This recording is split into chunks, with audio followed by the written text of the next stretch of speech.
Hello everyone, you are watching Code with Shubhajit, and today we will be discussing one of the easy problems of lead code, which is merge sorted array. Let me explain you the problem here and then we can go to the explanation later in OneNote. Okay, so we have two arrays nums1 and nums2, and we have to merge these two arrays into a single array. Okay, in non-decreasing order. So basically in increasing order. Okay, the final sorted array should not be returned by the function but instead be sorted inside the array nums1. So let me just run you through the actual example. Can you see here that nums1 is actually having three zero values? Why is that? This is to accommodate the three values here. So basically, what is it that this m is 3, which is the size of this array, this n is 3. So surprisingly here both are 3, that's why you might not be able to understand. I will explain you here in OneNote when I will run you through another example. And the output is 1 2 2 3 5 6, which is after merging both the arrays. Okay, let's go to OneNote and understand it better, right? Let's get started with this. Okay, so let me take my own example here. So nums1, let's say we have this which is 2 7 9 13, and then we have 0 and 0. Okay, yeah, that should be good. And we have, okay, let's take one more 0, 3 zeros. We have nums2 as, so the size of nums2 will be 3 here because there are 3 zeros which will accommodate this num2. So nums2 will be, let's say, 1 5 and 10, let's say. Okay, so the size n is 3, the size m is 4, and this size is actually equal to this n, which will accommodate the nums2 array. I hope you are able to understand this, right? Now, what's the brute force and what's the final solution which we are looking towards? The final solution should be 1 2 5 7 9 10 and 13. Okay, this is the final solution, 1 2 5 7 9 10 13. Okay, this is the final solution which we are looking for. Now, how are we gonna do this? What's the brute force approach which is coming to your mind?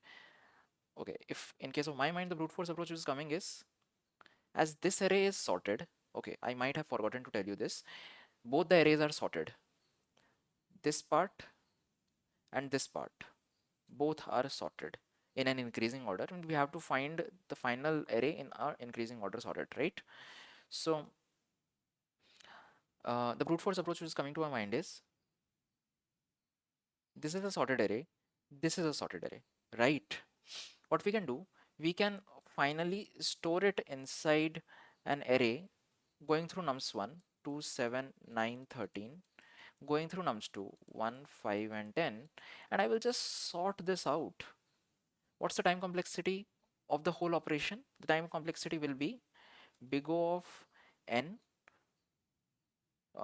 plus m for copying all the elements into a new array, and then big O of n plus m log n plus m.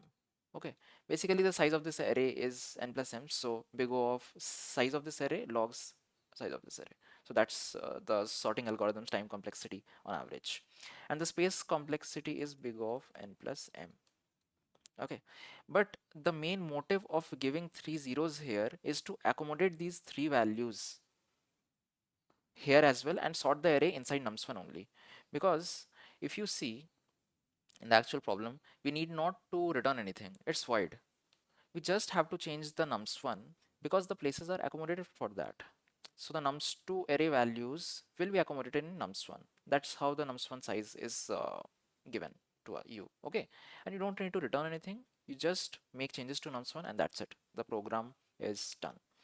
Okay, so this is the brute force approach. Okay, now what another approach you can think of? Just give some time, pause the video, think of another approach, and then if you're not able to, come here, I will be able to explain. So let's take this is nums1 and this is nums2, right? Let me take the arrays again. Now what we will do, uh, we will check, okay, we will check, okay, now understand it properly. We have to have this nums1 in an increasing order, right? This nums2 is already in increasing order, this part is already in increasing order. Fine, I'm able to understand that. Okay. We can also say that if we can make it in a decreasing order in this direction, like the maximum element here, the minimum element here, that way also it's increasing order, right? Same thing here. Okay, so now let's do one thing. We can have a pointer at the last element of nums2, and we can have a pointer at the last element of nums1, actual nums1. So let's take it this as I, let's take this as j, and the final array which will be formed, let's take the pointer here is k. So k will be denoting that where like the final sorted array values where they will be placed. Okay, so the logic of the problem goes like this. I will be comparing the I and j pointers, and I will see that who is bigger among them. Whoever is bigger among them, I will actually put them here. I will make k to k minus minus, and whoever is bigger, I will make that as minus minus, because that element has already been substituted, right? That element has already been passed to the final array. Now we need to decrement it and go to the next array, next element of the array, right?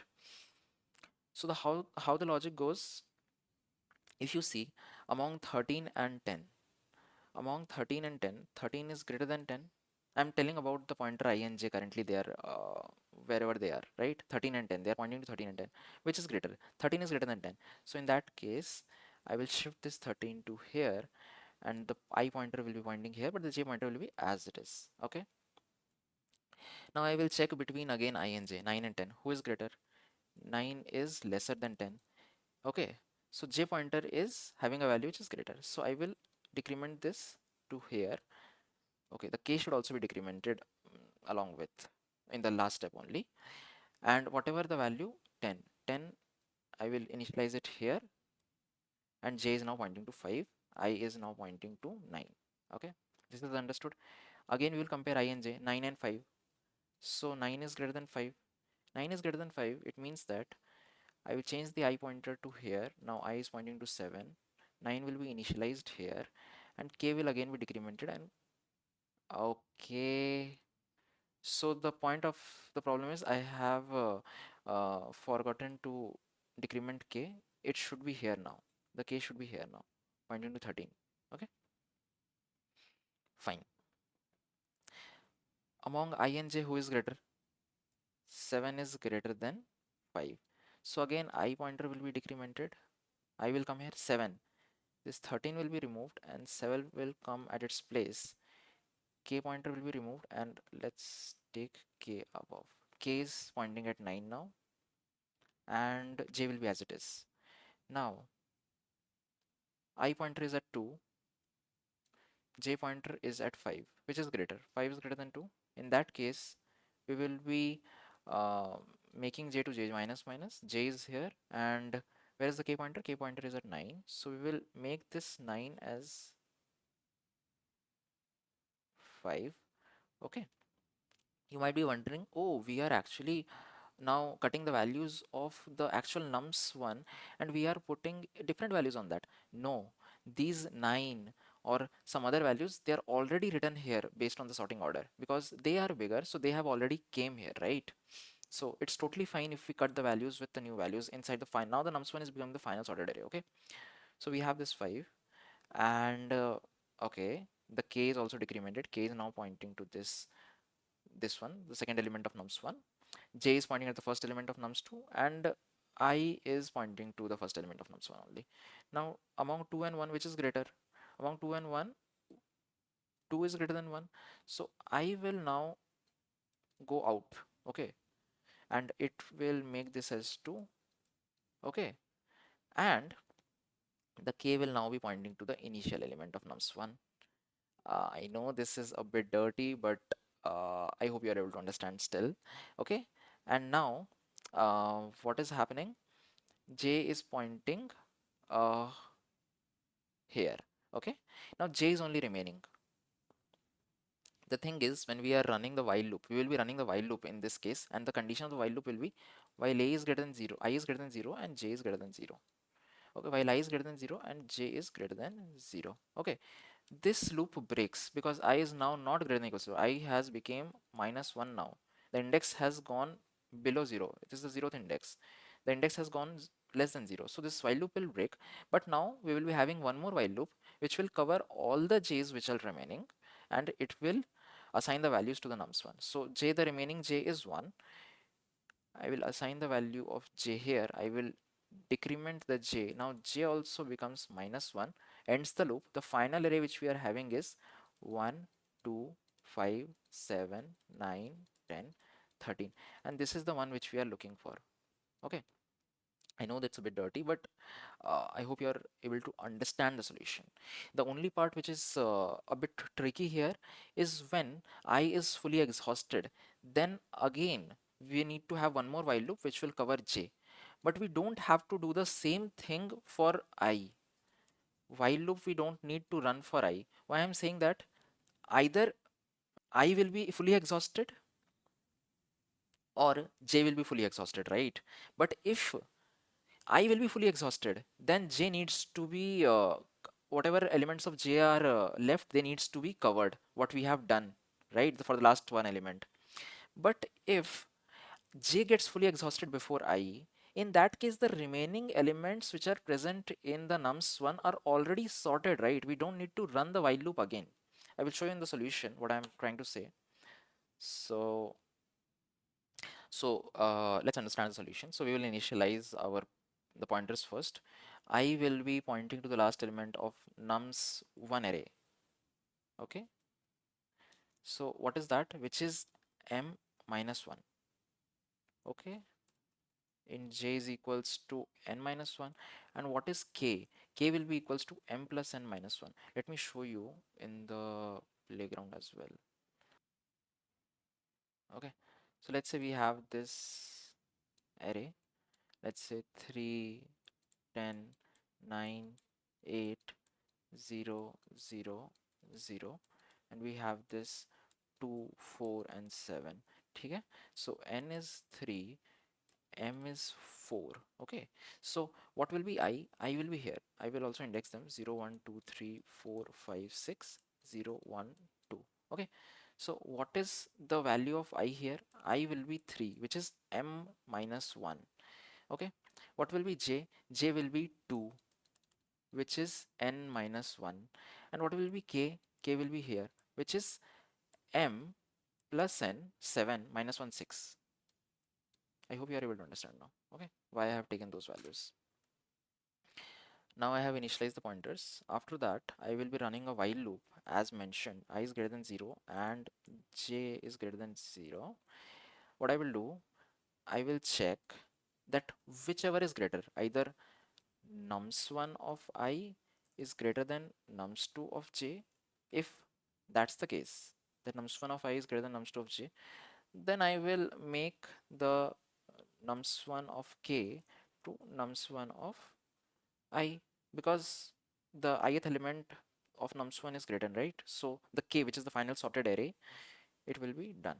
I will do I minus minus and I will do k minus minus. Okay, else it means that nums2 is bigger, nums2 jth position is bigger, so nums nums1 of k, which is the final sorted array, will be initialized to nums2 of j, and once that is encountered, I will make j minus minus, I will make k minus minus. Okay, that looks fine.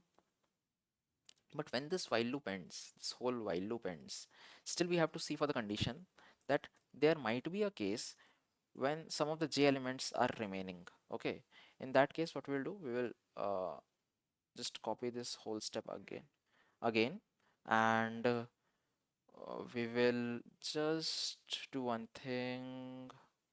It's the same only, right? Nums1 of k is equals to nums2 of j, j minus minus k minus minus, fine, till j becomes lesser than 0. Okay, but we will not do the same thing for I. The same thing we will not be doing for I, and I have explained you, but still if you are not able to understand, just do a dry run with some different values and you'll be able to understand, and comment out what you have understood. Okay, so this is the case, and once this is done, the nums1 will be having a sorted array in increasing order, which is the merge of both nums1 and nums2. Okay, so let's try to run this out. Yeah, so you can see that all the test cases have passed. Now I will encourage you guys to actually have a dry run with some one or two random examples, code out the solution, submit it, and ensure that all the test cases pass. If you do it this way, you will learn. So I hope you have learned something from this, and you guys will definitely try it out, share it to your friends, comment, like, comment if you haven't understood anything, or if you have understood something and want to give some new methods for solving this, and like if you have actually liked the video, and have a good day.